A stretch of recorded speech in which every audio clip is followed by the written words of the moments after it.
Hi, I'm Benny, and I've dedicated my life to understanding the universe, with the hope that one day I'll get the chance to hop on a rocket and see it for myself. Growing up, I was always looking up, not just at the stars, but at the endless questions they sparked. I'd spend hours wondering what was out there, how it all worked, and if I'd ever get the chance to see it for myself.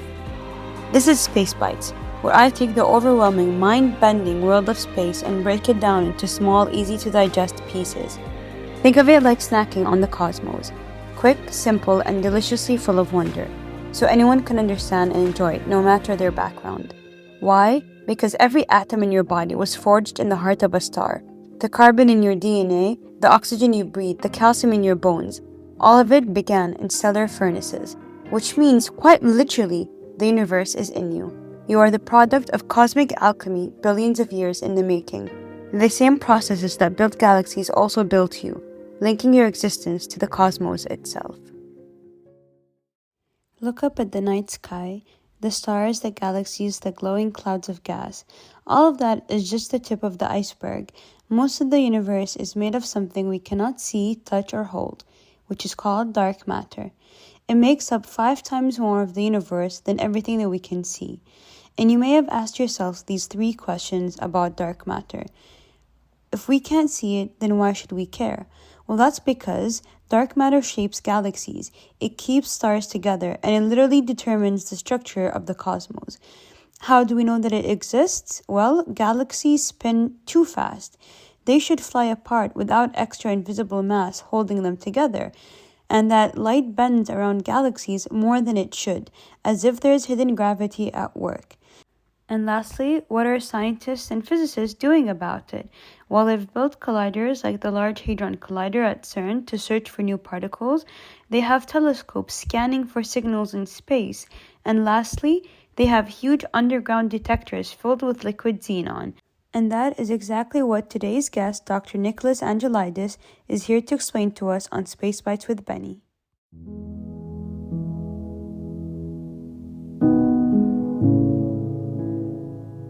Hello, everyone, and welcome back to another episode of Space Bites with Benny. It's me, Benny, your favorite nerd. And this is another episode in the Cosmic Conversation series where we sit down with really cool people and we learn about the sort of research they do and their journey to getting there. And sitting here with us today is Dr. Nicolas Angelides. And hi, Nick. How are you doing today? Hi, I'm good. How are you? I'm good. Do you want to tell us a little bit about yourself? Sure. As you said, my name is Nicholas. I work in physics. I'm a dark matter hunter at the University of Zurich. And okay, so how did you get to be a dark matter hunter? Which, by the way, is a very cool way to put it. So I did my PhD in this topic, and I've continued since then. Perhaps I should start from the beginning. I'm originally from Cyprus, where I grew up and went to high school and school. I left Cyprus when I was 17 years old. I didn't actually finish high school there. I applied for university as soon as I could, and when the University of Edinburgh accepted me, I was like, I'm out. Thank you. See you guys later. So in 2017, I started my undergraduate in theoretical physics at the University of Edinburgh. I finished with a master's in 2017. It was at the time. I moved down to London for my PhD at the University College London. I spent 4 years there, where the last year was the pandemic. I was actually lucky enough to have most of my PhD before all of that happened, and I spent most of the COVID-19 lockdown writing my thesis. Oh, wow. So it worked out very well for you. It feels wrong to say that it worked out well, but I guess I wasn't as impacted as other people.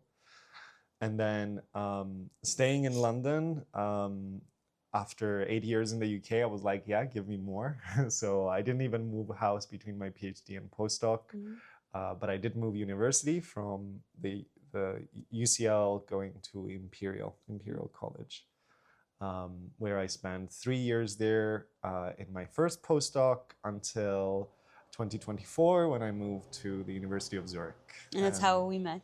And that's how we met. What was your favorite thing about living in London? The parties. I think London is a place where everybody can find a group of people to hang out with and do something with. It took me a couple of years to understand that, but once I did, I think I found a really nice community to be part of. Part of that was the partying. And then also the history. So this was more apparent when I was working at Imperial, but the walk into the university involves going past the Natural History Museum, the London Science Museum. So I was always in awe walking through London's most rich neighborhoods every morning. Since then, I look back and I'm like, I should have known better, because our walk up to the University of Zurich is so much better. No, Zurich is beautiful. I love the campus. It's very nice. Pond. Let's not call it a lake, with ducks and little ducklings, little frogs. Saying good morning to the frogs is turning into a little bit of a. You know that I ritual. didn't know that the noise that came from the lake was because of the frogs until I bumped into you one morning on the way up, and I asked you, I was like, "What? No, what's that noise?" And you said it's frogs. So I didn't know that.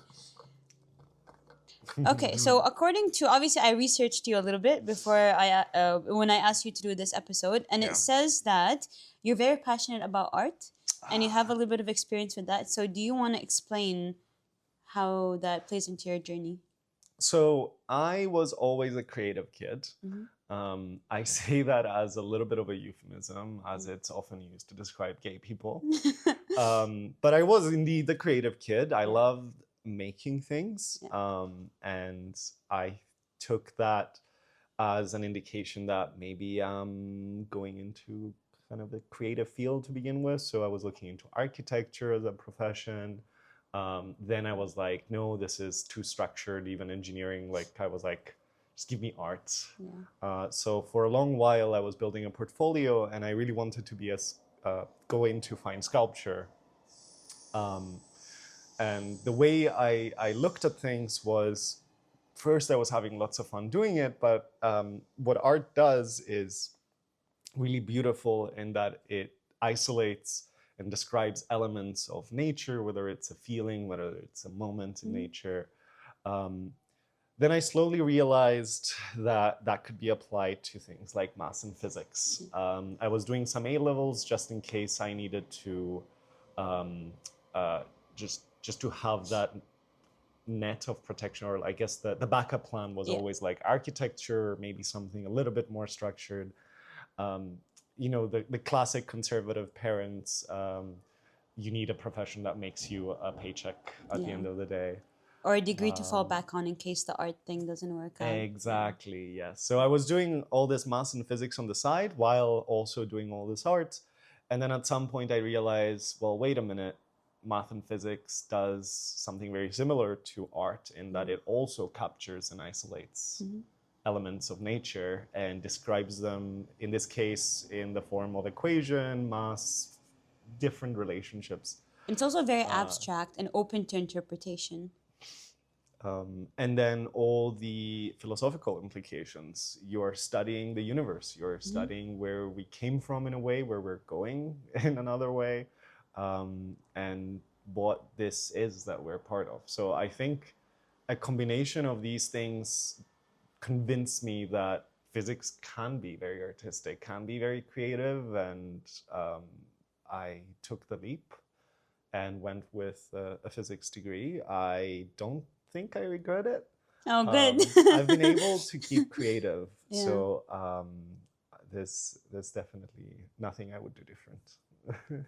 That's very cool. And you're still artistic today, right? I mean, tell us about like your latest artistic endeavor. I love throwing myself into projects. So I've been dipping my toes into video making, and I had lots of fun trying to document one of our collaboration meetings. So I just took microphones and a camera with me to just a normal meeting in Italy, where we met for what we do for work, to discuss a dark matter experiment, and actually getting those clips and putting them together, and that then being a great tool to invite people to have a look at what we do is very rewarding. So, okay, cool. So you said you work at the University of Zurich. You're a dark matter hunter. You wake up in the morning. You make it to the office. What is the first thing that you do? So being at an institution that has quite a lot of hardware is fantastic. Yes. And I find myself so excited that I literally skip to the lab some days. Oh, okay, nice. Because it is... It's a long hallway, like down to Y56. You can skip there. Perhaps. Yeah. Yeah, so I spend some time in the lab Yeah. testing instruments. So maybe we're changing the design on something. We want to make sure that whatever readings we need to be getting off something are still good through iterations or through development.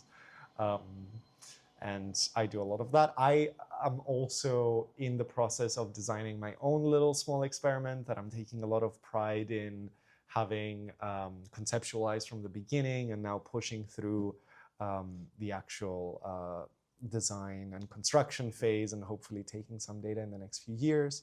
So I think my day-to-day can be reduced to this push in research and development hardware, in going to the lab and seeing what needs to be done for the day. I'm not being very specific.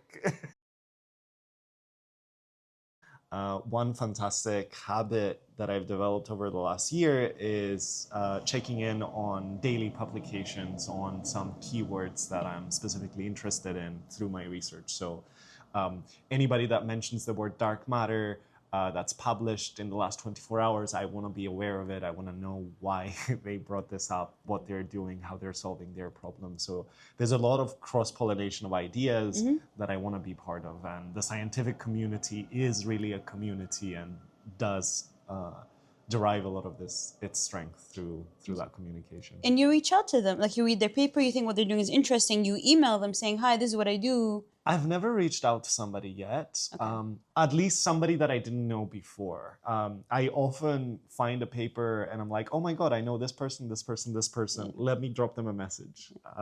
If not just to say congrats on the paper. That's very nice. But also I'll have the opportunity to ask for more details, the insider information.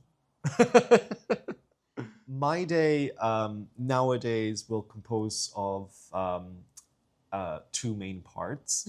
One will be usually a task or two in the lab, whether it is doing a quick measurement, taking some data, preparing for the next measurement, or design work on my computer.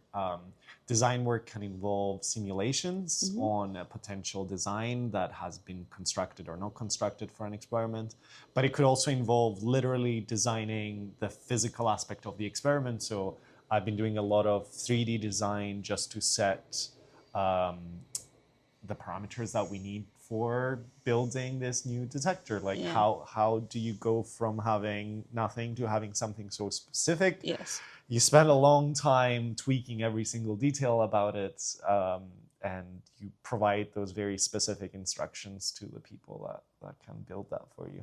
What I end up having to do is some very general decisions, or the initial design of the instrument itself is still something that we have a lot of scientific input in, which is what I guess I'm doing right now. Because you have the fundamental knowledge to make sure that these machines are built the way they're supposed to. Yeah. And okay, so I think this is a good time to transition into, what is the universe made of? Good question. Yeah. I don't think anybody knows exactly. The universe has three main components. Sugar, spice,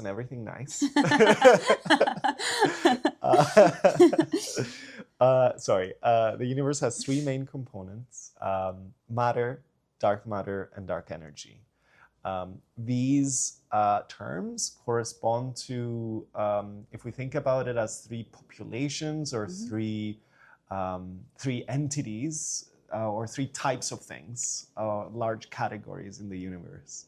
Matter is what we're all familiar with. It's the stuff that we know can. It makes everything up. Me, you, the table, the phone, the microphones. I usually use the phrase anything you can see, touch, feel, taste, smell is matter. Yeah. Then dark matter is going to be what we will talk a lot more about, but to a first degree, dark matter is stuff that has mass, that engages with gravity very similarly to everything that we are familiar with, but does not engage in every single other way that we're familiar with. So that is any other fundamental force, for example. So does not interact with light, for example. Does not interact with light or electromagnetism.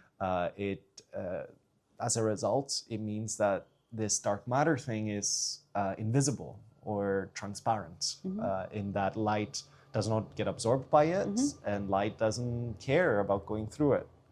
So that's three things that we already know about dark matter. It has mass, it interacts gravitationally, it does not interact electromagnetically, so it doesn't interact with light. And there's lots of it. So from our observations in the universe, we can't say too much, but one of the main things we can say is what these basic properties are and how much of it there is out there. So what percentage of the world is made up of dark matter? If we take the whole to include dark energy, dark matter, and stuff, most of it is going to be dark energy. We didn't touch on it. It's not my specific expertise. The one phrase that I will use to describe it is that it drives the expansion in the universe. So when you hear about our universe becoming larger, everything moving apart, that's what we assign dark energy to be doing. There's about, how much is there? 60, 70%? 70% dark energy. Dark energy in the universe. Then the next most prominent component is going to be dark matter. 25% of the universe is made up of dark matter, which leaves a very measly 5% for everything else. That is so stuff. Crazy. Stars, everything between them, everything that lives on the planets they host, all of that stuff is just 5% of the universe. And the rest is dark energy and dark matter. So we can't see 95% of the universe. Correct. If we take these three components to be equal to 100%, then okay, cool. And so how come we don't have like dark matter stars? So dark matter, you can think of it as extremely antisocial. It doesn't really like communicating or interacting with anything, and that also goes for itself. When it comes to dark matter going through a star or a black hole, it doesn't really care. It will fall in that gravitational well, and then it will fall right out of it if it can do that geometrically. Dark matter will not collide with other dark matter through friction forces, which result in the formation of stars or black holes. So there's no such thing as a large-scale object or a macroscopic object that we expect dark matter to form through these ways, through friction, through coalescing, through... What we expect dark matter to do is exist in this cloud of particles that engulfs our galaxies, clusters of galaxies, and creates the conditions that allow the galaxies to form in them. It is crazy to think that dark matter, that without dark matter, our galaxies would be flying apart. It anchors things in place, like in space. And it has almost like not a motherly, but a homely interpretation in there because it hugs things. yeah, we exist in a nest of dark matter, and that is how we got here. So one metaphor that I like to use is that if the universe is like a merry-go-round that's spinning very fast, dark matter is what's holding the horses in place so that they are not like flying all over the place, right? I love that. Or I also like to use the metaphor where dark matter is like the invisible furniture in a room. You know it's there because you're like banging your knee into things and your knee hurts, but you don't actually see what you're banging your knee into. Well, that's really brilliant. Yeah. But it has less of a motherly, I think, less of the motherly vibe that you were just describing. And I think this touches on how we discovered that dark matter exists in the first place, right? The way that it engulfs things. Exactly. Yeah. I love starting the story of how dark matter came to be with a description of Fritz Zwicky, who's the guy that came up with the term. Swiss-American physicist. He came up with the term. Originally, he called it Dunkelmaterie. Can you say that one more time? I believe it's pronounced Dunkelmaterie. This is a German way of saying dark matter. Yeah. It's perhaps more properly translated as non-luminous matter, or matter that does not emit light, which is what Fritz Zwicky found when he looked at, I believe it's the comma cluster he was looking at. And he was specifically studying the way it was moving. He first counted how many stars are in there and made an estimate on the amount of mass that creates the gravitational well that the cluster exists in. And then he looked at the stars that are moving inside that well, and how they moved did not match the forces that he could interpret holding the stars together. So it was moving faster than it should have, is what you're saying. Correct, yeah. And there's two ways to reconcile this. One, you can say physics is broken. I don't understand why forces work differently over there in the universe than over here. This was not a very popular interpretation of the problem. We'd like to think that physics is universal and can be applied anywhere in the same way. So the emerging solution was this idea of, well, what if there was more stuff there that created sufficient gravity so that physics worked the same way? We just couldn't see the stuff, or the stuff didn't emit or absorb any light. Thus, bringing up the idea of dark matter. This was in the, I believe, 30s, 40s, 1930s, 1940s that Fritz Zwicky existed and did this work. He was a bit of a character, so I've heard. He's also known for rocket science. I think he did some research on rocket engine and propulsion engineering. However, he was perhaps more known for being very grumpy. He used to call people spherical bastards because they were bastards from any way you looked at them. They had spherical symmetry. Oh, so they were homogeneous and isotropic. Exactly, yes. And more cartoonish fact about him was he was perhaps his time's interpretation of an alpha male, in that he used to resolve arguments he had with other professors with push-up competitions. He was very famous for challenging people's virility as a way to win an argument. By doing push-ups? By doing push-ups, that, yeah. That really doesn't fit into the whole physicists, aren't very athletic stereotype. I think when you project the idea of a physicist back to that time, then that macho-ness, I think, is something that maybe was lost a little bit over time. I'm not saying I'm not macho. I'm very macho.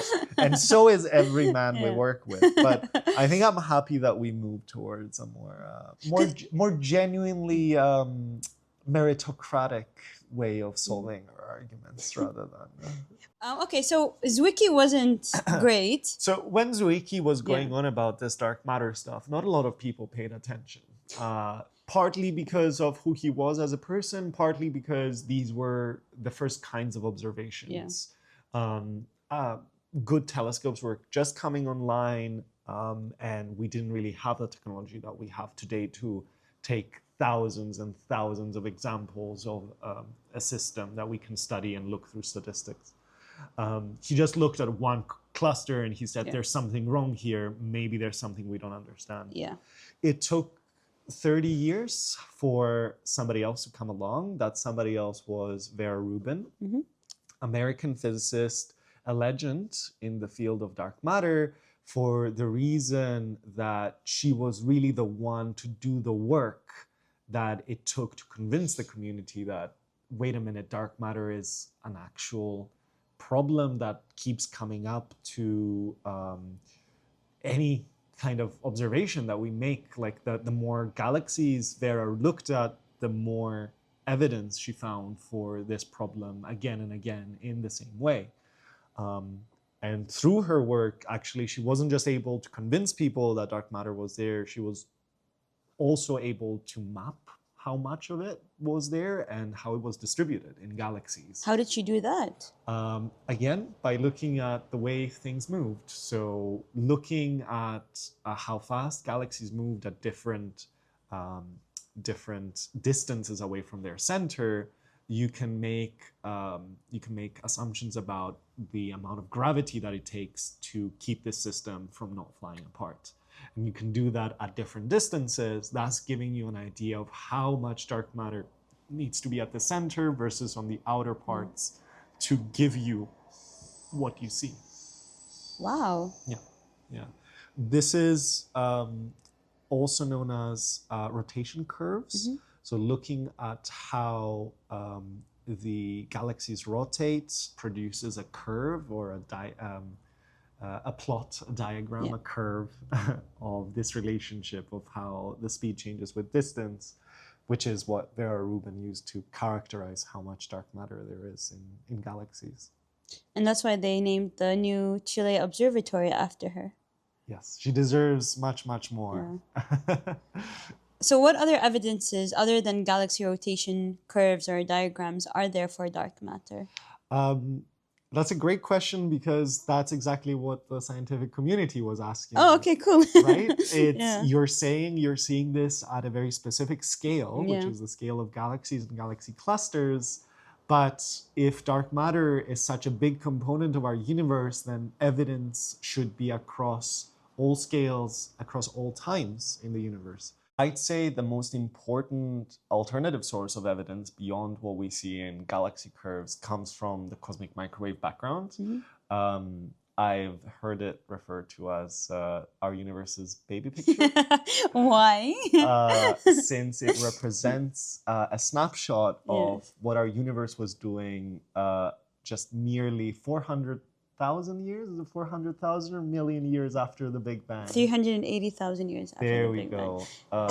So it's the earliest information we have of the universe. Yes. And what we see in that information can be interpreted very well by making some assumptions about what dark matter was doing back then. And we believe that at some point, dark matter was part of this primordial soup, exchanging energy back and forth. But just like the photons froze out, at some point, dark matter also froze out, stopped exchanging energy, and froze into the population that we see today.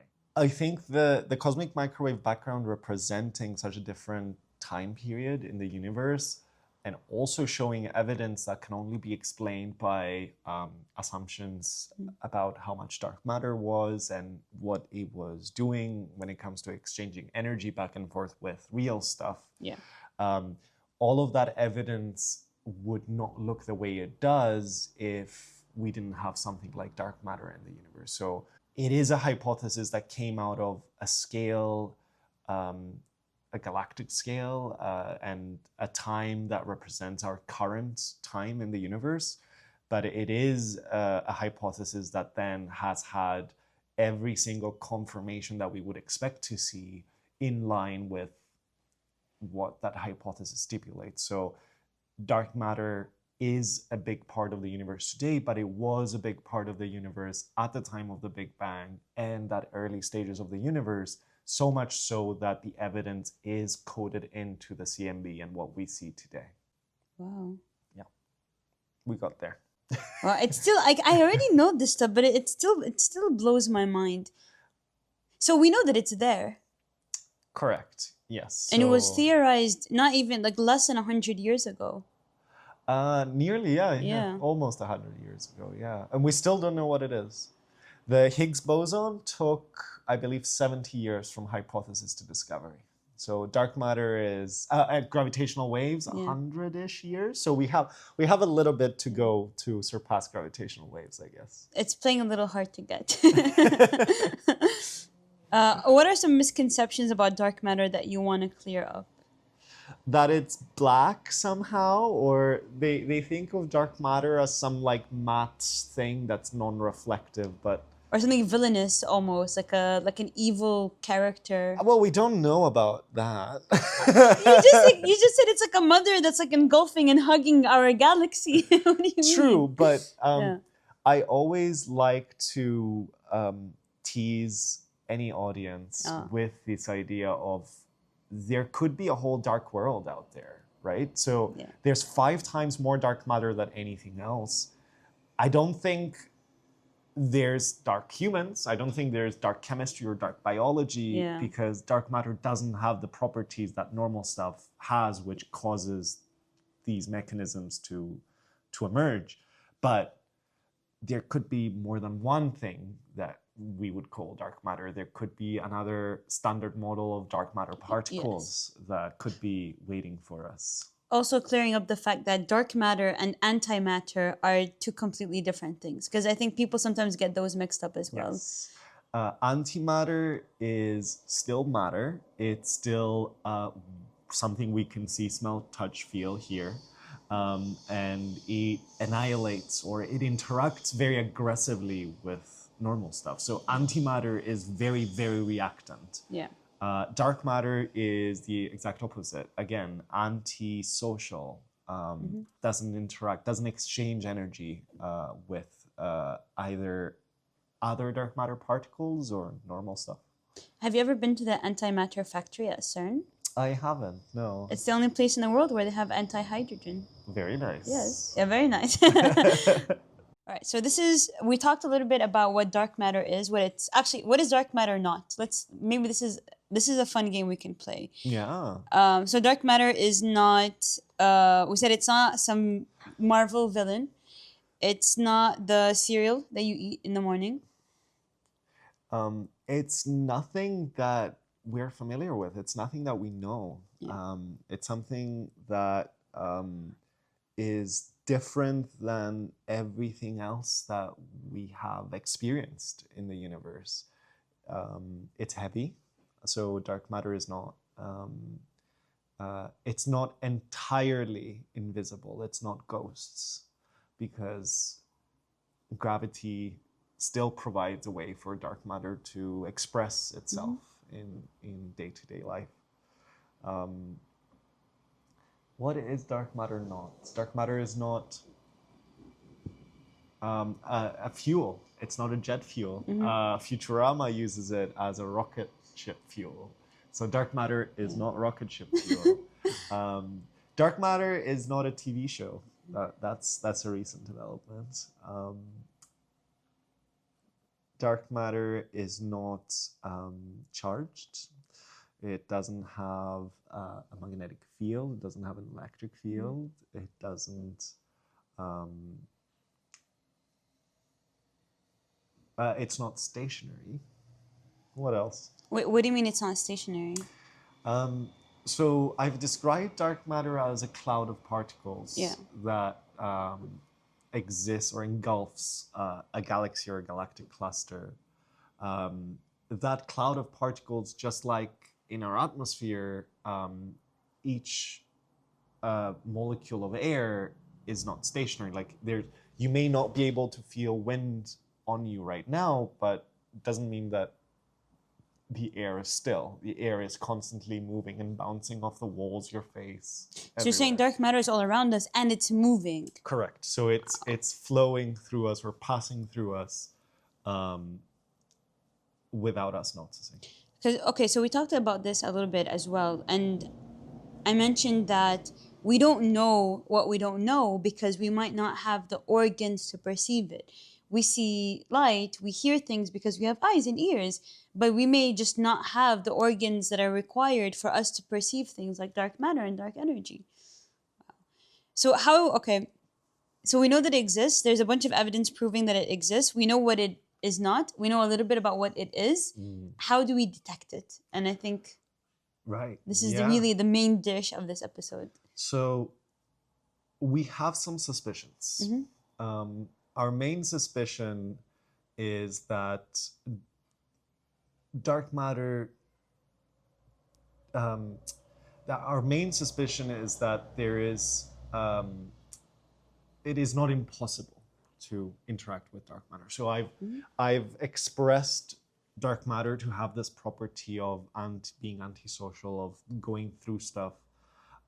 However, we believe that in addition to the gravitational interactions, there is instances where dark matter can actually interact in a neutral way, in a very subtle way, with real stuff, with matter, normal matter. So this interaction would be very weak because it is neutral, and it's literally like a billiard board table. What we're hoping to see is two things bumping into each other. We think this would be extremely rare, or at least observations from the universe and everything I've said so far indicate that there's no such thing as a noticeable interaction, because if there was, there would be evidence of it in our observations of the universe. So we are really looking at the kinds of interactions that are so small and so rare that wouldn't impact the behavior of dark matter at a large scale, but would still be present at extremely, extremely rare cases. So what we are looking at right now is 50 times smaller in order of magnitude. So that's 50 zeros of sensitivity lower than 2 protons, I think, smacking each other. That's very, very, very, very sensitive, times 50. Or in looking at it from the other side, this is an extremely weak interaction. It's an extremely rare type of moment that we hope to capture. So these interactions are happening, but they're very rare. So we just need to be at the right place at the right time. Correct. To capture it. Yes. We think that if we look close enough, we will find some evidence of a tiny interaction that doesn't have any consequences on cosmic scales, but is still there. That interaction, we hope, also is the same mechanism that in the early universe, dark matter was able to communicate with stuff when it was all hot, close together, and actually communicating before breaking into these 3 individual populations. I also know that dark matter clumps together. Is that what you're trying to get at? No. Okay. So dark matter forms these networks in the universe, these large-scale structure. They look like neurons almost. They also look like trees. Essentially, any tiny non-uniformities in the initial distribution of dark matter in the universe will be amplified through the billions of years of the universe to areas where we have more dark matter and less dark matter, but it won't form like a nugget or a clump in the way that we think of a clump. It just is going to form areas of higher density and lower density. I think calling it a neural network, like a brain network, was a very good metaphor, because like the way that I imagined it is, it's like these big clumps that are connected by the like really thin pathways of dark matter, and it connects everything together. Okay. So does it only exist on very large structures, on like very large scales, or does it also exist on small scales? We don't expect fine structure with dark matter. So what creates finer detail would be either dark matter moving very slowly or dark matter actually being able to interact with something and thus concentrate itself somewhere because of that interaction. Because dark matter doesn't do either of those things, I think we don't expect clumping or large variations in the small scale or the large scale. So what do dark matter detectors look like? Right. So a dark matter detector is a very quiet place. It's a place where you can, with confidence, say that you know exactly what to expect to see. It's a place where we spend lots of our time and effort in purifying and cleaning as much as possible, removing all the potential ways in which we would get any additional signals. So what we want to see is this collision, this very small event, small interaction between dark matter and our detector. A very rare, very almost fine event, like looking for a needle in a haystack, literally. I could also describe it as maybe throwing a salt grain at you, right? You'd need to be focused and you'd need to have nothing else touching you at the time to be able to even feel the little grain of salt touching me. That's very true. So our detectors are radioactivity free because radioactivity is one way in which energy can reach our detector, right? So atoms decay around us all the time. They emit subatomic particles, alpha, beta, gamma rays. Those particles carry some energy with them that can be deposited in our detector and interfere with what we're trying to do, which is look for these very rare instances. So what we do is we select our material to be as radioactivity free as possible.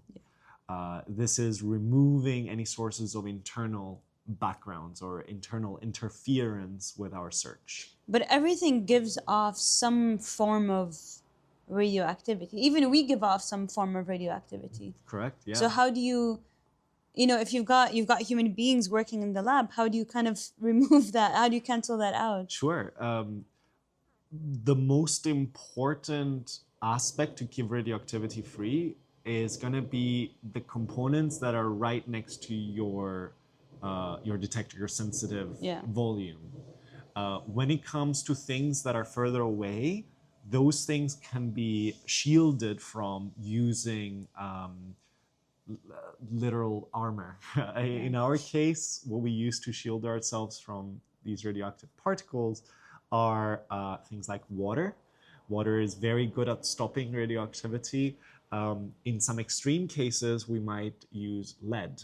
So really heavy, dense metals that essentially stop radioactivity in its tracks as it's trying to get to our detector.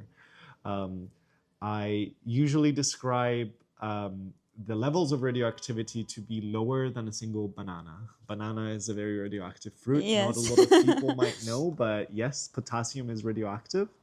And a single banana contains more radioactive decays in it than our entire detector.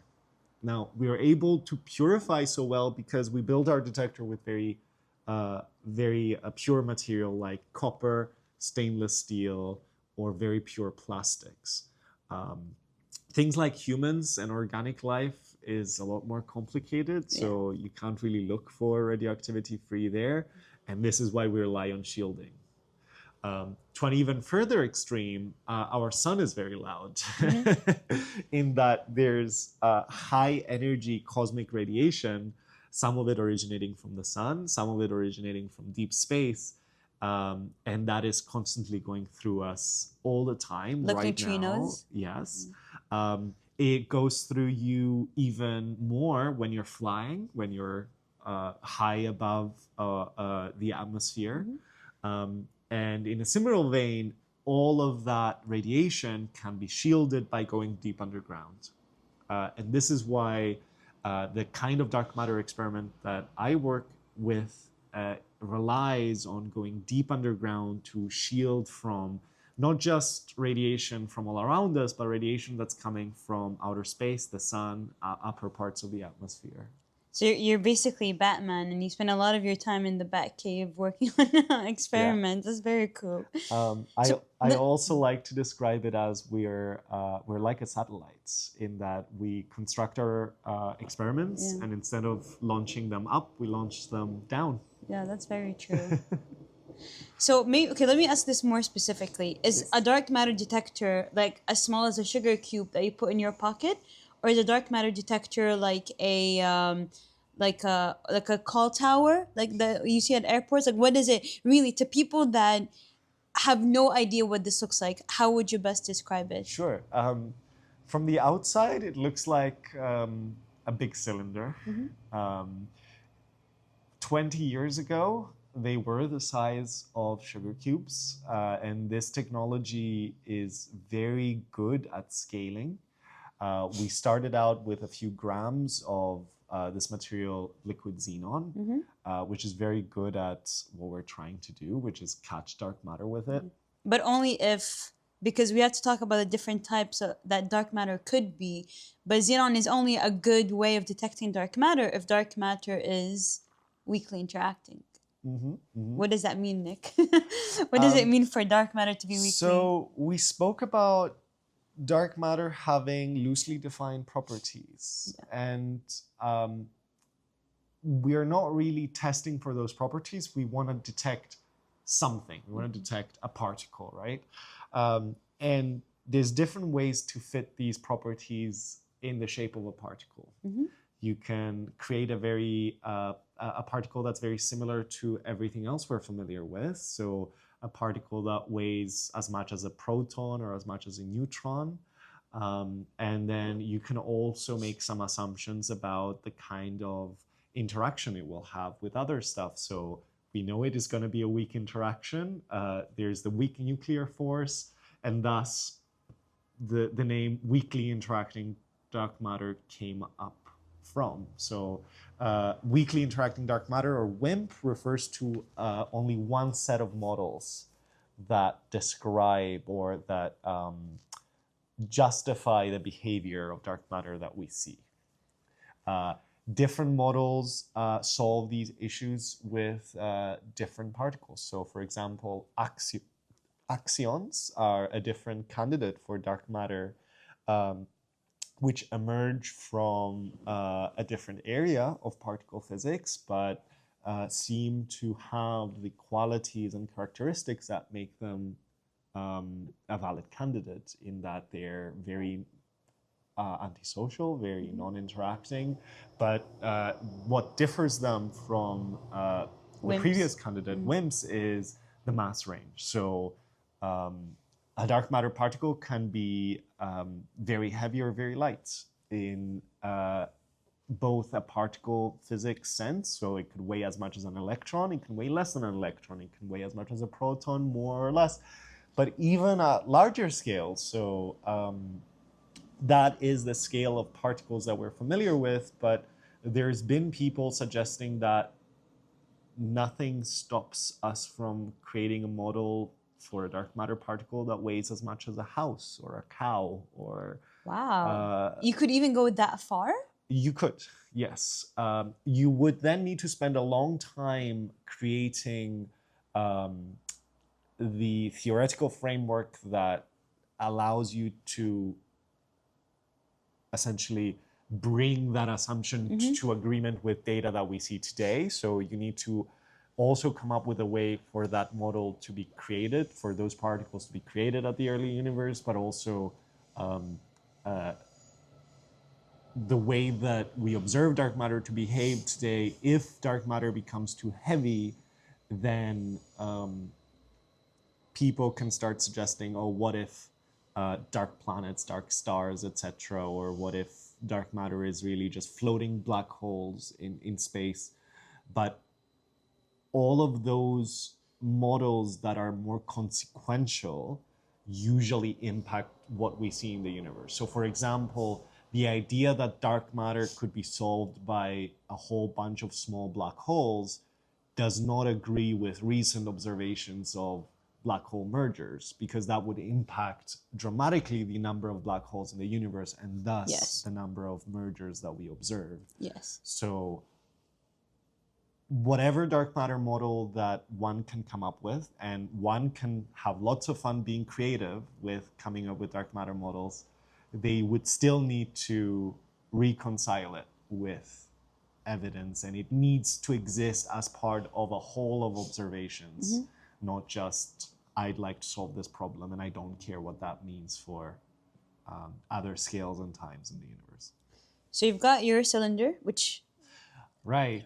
cylinder, like, It's a big cylindrical space. and you've got your water. Yes. You've got your lead. We started out with sugar cube size detectors. Yes. We are now to the point where we're actually using 7 tons of this material, liquid xenon, that we observe with a structure which holds a whole bunch of readout instruments in a space of approximately 1.5 meters by 1.5 meters. So this is what we call a square cylinder, or a cylinder of equal diameter and height. That's almost my height. I'm like 157. Perfect. So I'm like 7 centimeters taller than a dark matter detector. Yes. You'd be able maybe to do a jumping jack inside there. So you said 7 tons of xenon. Yes. What does that mean? So why 7? Why not 15? Why not 1 ton? Sure. Xenon is a noble gas. It's something that we need to put a lot of effort into distilling out of our atmosphere. So it exists at tiny amounts in our atmosphere, and it's a byproduct of the steel industry. So the steel industry liquefies a lot of air to extract the oxygen and use that in manufacturing. Some of that liquefaction will result in byproducts like krypton, radon, xenon, etc. And because it's such a labor-intensive, energy-intensive process to extract the xenon, we are limited by how much of it we can get, I think, at this point. We justify procuring this amount of xenon through what we do, but we can't take a huge leap. So as we scale up in size, we're able to look for more rare models, or more weakly interacting dark matter, in that with the bigger detector, the more sensitive we become, the more able we are to explore these models and hopefully discover dark matter. But in that process, we can't really jump from a sugar cube to a bus size detector. So over the last 20 years, we've seen steps from 100 kilograms to 700 to 1 ton to 7 tons. And if the current generation of experiments doesn't produce a detection or a positive signal, we're looking at the next step, another 10, a factor of 10 increase in size, now going with a 3 meter tall by 3 meter in diameter cylindrical shape that will be even more sensitive than the current generation. So, okay, Nick, tell me about some of the challenges that come with trying to build dark matter detectors. Right. So I'd say one of the big challenges in what we do is constructing something that is quite massive and trying to put it in a very confined space. So I've mentioned that we really need to put these experiments deep underground. And underground spaces are not very roomy. It takes a lot of money to construct these spaces. So we don't have all the space that we would if we were constructing on the surface within a network of buildings that can be infinitely expanded. So the underground spaces that we work with are either purpose-built for science. Several years ago, an example that comes to mind is the Gran Sasso Underground Lab in Italy, which is essentially an extension to a civil project where a physicist, I think it was Antonino Zichichi, got involved with the government while they were constructing this long tunnel through the Gran Sasso Mountain. and he arranged for this space to be creative specifically for dark matter research. And the Grand Sasso Lab is one of the nicest, roomiest, and I'd say the most advanced in what they do. So there's an actual dark matter detector in Gran Sasso. There is one, yes. There's several. The one of the kind that we've been discussing is called the Xenon N-ton experiment. And it's operating as of right now. Yeah, it's been taking data for several years. So, Wait, so this might be a good question to ask. You have the detector underground. You've got your xenon, your water, your lead, your everything. And so where does the data go through? I just realized this. How do you get the data and how do you analyze it? we have a small supercomputer underground that records either continuous stream of information or selectively records information that we tell it that we're most interested in. And that supercomputer will then create a copy from underground to the surface. Then from the surface to another supercomputer, usually it's a university's computer cluster, to create essentially duplicates and triplicates of the data just in case of any failures. And that is how we gain access to the data from that point. So from my computer, I can connect to a computer cluster in California, which has received the data from our detector. So data is collected and copied in stages to a space where everybody can look at and analyze it. What does the data look like? There's a lot of waves. It's not quite a sound wave. We're dealing with waveforms that characterize how much light or charge was produced inside our detector. And from this stream of information, which is essentially can be reduced to a whole bunch of current values, right? A lot of what physics is doing when we say our instruments, when we say readings, most of the time we're either reading a voltage or a current across a sensor. Actually, I heard someone say, and you know this person very well. I heard this person say that the only sort of variable that they believe in is voltage.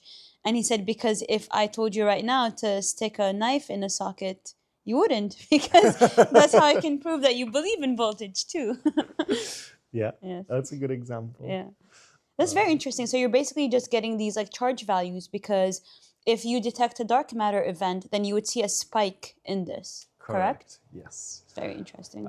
We have about 500 simultaneous sensors that collect this information. And we don't just look at the sensors individually, but also look at them as a whole. And that gives us information about where and how energy was deposited in our detector to a very high precision. And this is because, and I think this is very important, it's because dark matter has mass. This is one of the things that we know about it. And according to Einstein, mass and energy are interchangeable. So if you're able to detect the mass of dark matter, then you are able to perceive that as energy? No? Okay. Can you explain? When dark matter travels through our detector, it has many opportunities to collide in the same way that a billiard ball would collide with another ball, right? And it's these collisions that create the energy. Yes. So dark matter particle moves through the detector, gets in an accident with one of the nuclei of our detector, and that energy that is deposited, that atom recoiling or that shaking around that it will experience, will produce these signals that we then read out with these very sensitive sensors. And those are what we reconstruct. So essentially what we can say is when, where, and how energy was deposited in our detector. The ability to connect it to dark matter comes from the fact that we create an environment where nothing else could do what we're expecting to see other than dark matter, or we minimize any alternative sources of these collisions, where we are now able to say anything extra that we see must be coming from dark matter. Because anyways, you've put in these walls that only dark matter can pass through. Other forms of radiation cannot. Correct. Yes. Okay, so you're saying that this is a very sensitive dark matter detector. Would you say it's the most sensitive dark matter detector? I would say that, yes. So for the kind of dark matter that we're looking for, this weakly interacting massive particle type, WIMP type dark matter, the detector we have is definitely the most sensitive. And I say definitely to mean definitely with peer review, with publications, with hundreds of scientists reviewing, analyzing, and then approving these results. Does that mean we're close to finding dark matter, you think? My favorite way of describing this is dark matter discovery is just around the corner. We just don't know which corner to look at. And where is the corner? Because it could be right around the corner, but the corner can be Correct. 200 years into the future. We could be a few days away from a dark matter discovery. We could be tens of years away, decades. And I think that's what also makes it a little bit exciting. When you have such a wide range of possibilities, it's exciting to be able to check a few of them off and move on to the next most likely down the list. So it is not frustrating to you that, you know, you're going to be in pursuit of this, but you don't know for sure if within your lifetime you'll be able to say that you detected dark matter. Mm-hmm. And that's okay? It does not frustrate you? It's something that I've accepted, yes. Wow. And I think this brings what I do closer to philosophy in a way that pleases that part of me that is more into the artistic and philosophical aspects of science. We are doing something which is next to impossible, mm-hmm. and we are doing it in the dark, quite literally. So being able to be part of that endeavor is quite inspiring. Yeah. I like to ask the physicists on my podcast if they have an almost spiritual relationship with physics, with cosmology or astrophysics, with, you know, staring out into the void that is either the universe or dark matter or whatever, and feeling some, like you said, philosophical connection to all of this, like what the universe is made of. I've definitely described myself as spiritual, quite often. I would say that the way I perceive science to be spiritual is in that we are the universe studying itself. People have given me the same answer before, which I love. But I want to highlight the unity that exists within that phrase, in that there's no separation between us and the universe. We are the universe studying itself. When people talk about these quantum fields, these forces that connects us all, I don't see two individual aspects of the universe. I see one aspect of the universe connected through these fields, through these forces. What is life when it comes to physics? Mm-hmm. It's a whole bunch of particles and forces in a soup that we are all hallucinating simultaneously. It is soup, yes. I love that metaphor, yes. It's warm. Yeah. It's not. And it's all, you know, you can't, it's all one thing. Like that's the thing about soup. It all ends up in your stomach, right? It's not with food on a plate. You can separate. With soup, it's all just there. It's a mess of things jumbled together, yeah. I also love the implied messiness and yes, the chaoticness of it is not easily contained. Yes. And okay, so according to your website, you like to use digital and physical media to do science communication and outreach. Oh. And because this is a podcast that is also about science communication and outreach, do you want to sort of, I don't know, explain some of these endeavors that you've done? I think I'd like to justify maybe what I said and then maybe give a few examples. The justification I have to offer is that basically I love to be non-conventional and I love to challenge the way things have been done. Physics, for one reason or another, has been quite weak when it comes to quite a lot of communicating concepts and representations. I think a lot of people see communication to be separate from their work, and they don't put as much effort in communicating their work as they do in refining their work. So this is what I'd like to capture with the idea of using different media. I just like to step outside the classic boxes.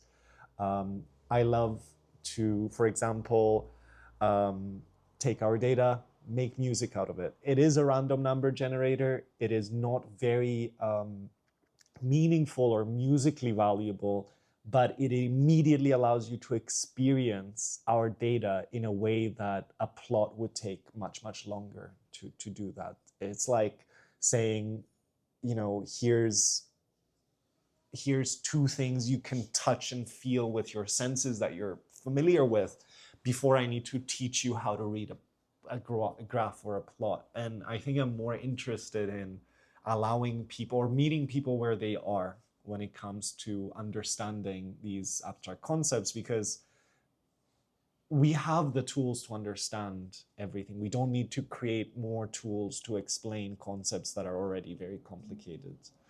And music isn't something that you need to like study to understand. It is a part of human nature to hear something such as music and feel it and experience it, but you don't really have to understand it. Whereas with a physics plot, you need to be able to read the x and y axes and understand what's the curve telling you, what's the surface, the area under the curve telling you, what's all of this stuff saying. But with music, you just need to listen to it and experience it, and that's it, right?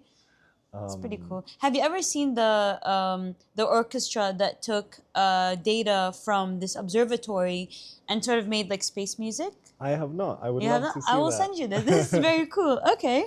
So, okay, then I think from this I can branch out and ask you, what is the importance of you doing this outreach?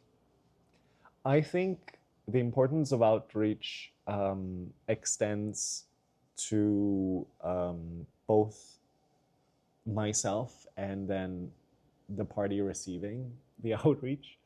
Or I guess I should say the benefits to outreach are both internal and external. Or from one side, I think it reminds me of why I do what I do.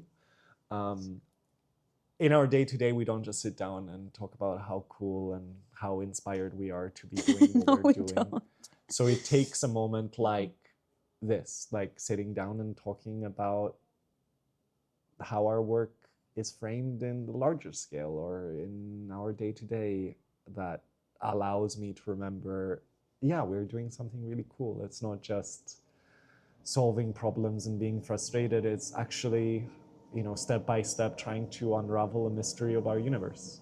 Yeah. I've written my best podcast scripts on the days when I would leave the office feeling very overwhelmed, very frustrated with a piece of code that's not working and needs debugging, or with colleagues that feel frustrating to deal with. Those are the days where I come home and I write the best scripts ever, because I use this to remind myself why I do what I do, right?